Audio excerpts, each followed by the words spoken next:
Hello everyone, my name is Dan Bossi, President of AgResource Company here in Chicago, Illinois, joined by Dr. Bill Tierney, our Director of Research at AgResource, to talk to you a few minutes about what we think is a driving fundamental in the grain markets. Now, a lot of you may point back to the wetness in Argentina or the dryness in Brazil. We're going to talk about something different, which is China. Bill, we've got a WASDE report coming up in the first part of May. That WASDE report historically has changes in prior balance sheets. Last year they changed China and corn. Will they do it again? And what are you hearing in terms of China's corn production and stocks in the year ahead? Well, you're right. Generally, but not always, USDA tends to make adjustments to the historical record in the May WASDE. They've done that a number of times with respect to China. There is a widening gap between what people in China and people in the grain industry think China's current stocks are and the direction that stocks are going to go. Right now, all we've seen is the attaché report, which is not official numbers. The attaché report actually is projecting corn stocks in China to decline next year. Most people in the trade and in China think they could increase by anywhere from 30 to 50 million metric tons, not to decline. So I think that's an important factor. Another thing that's coming up in China is we still don't know what the corn reserve purchase price will be for the crop that farmers are planting right now. So when you talk about corn stocks in China, I mean, I hear private estimates of 250 to 300 million metric tons for the upcoming year. Is that what you're hearing? That is what I'm hearing. It may all be coming from the same source. There are a few semi-official authoritative sources that are constantly putting out supply-demand balance sheets in China. One of them is CNGOIC, and it may be that all of this talk is coming from CNGOIC. On the other hand, there's reasonably well-documented data on how much corn was purchased by the reserve, and there's well-documented data as to how much was auctioned off. So what people do is they go back and over the last 5 years look at what was purchased, what was sold, what was purchased, what was sold.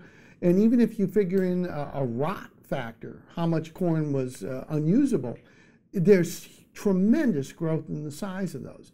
And the question is, why doesn't USDA use those numbers? I can't answer that. Some indications I've gotten is that they don't believe the numbers. And USDA in the past has deviated from official government numbers when they don't believe them.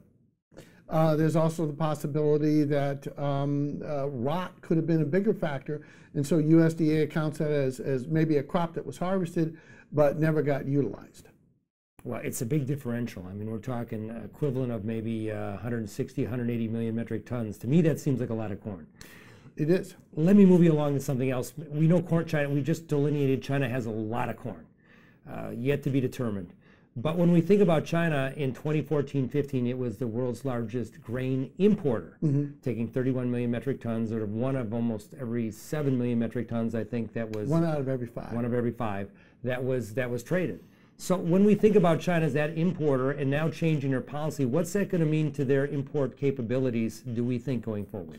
Well, the official USDA supply-demand projection for this year has imports of total feeds, including DDGs, down to about 19 million metric tons.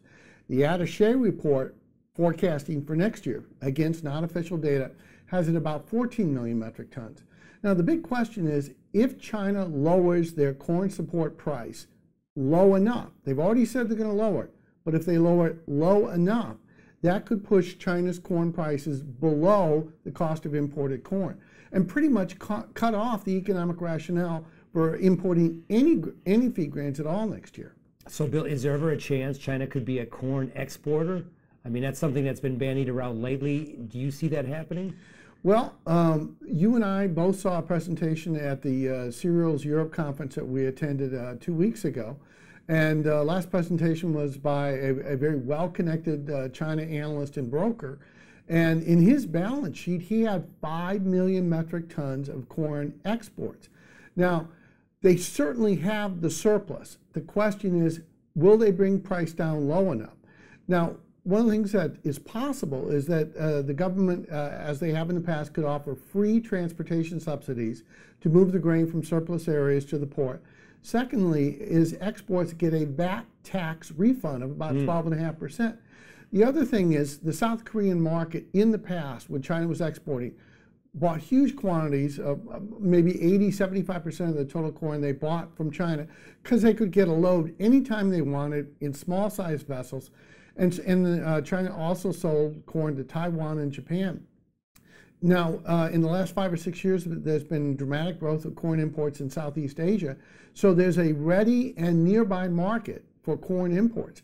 The sole question is, how low will the Chinese government set the reserve purchase price? If they set it low enough, they have huge quantities of corn that could be exported. But we're not calling that until we clearly see what the reserve purchase price is, and they have yet to announce that. Big happenings in the world market, particularly in Southeast Asia. My name is Dan Bossie, joined by Dr. Bill Tierney. Thank you very much for joining us. We'll be back again.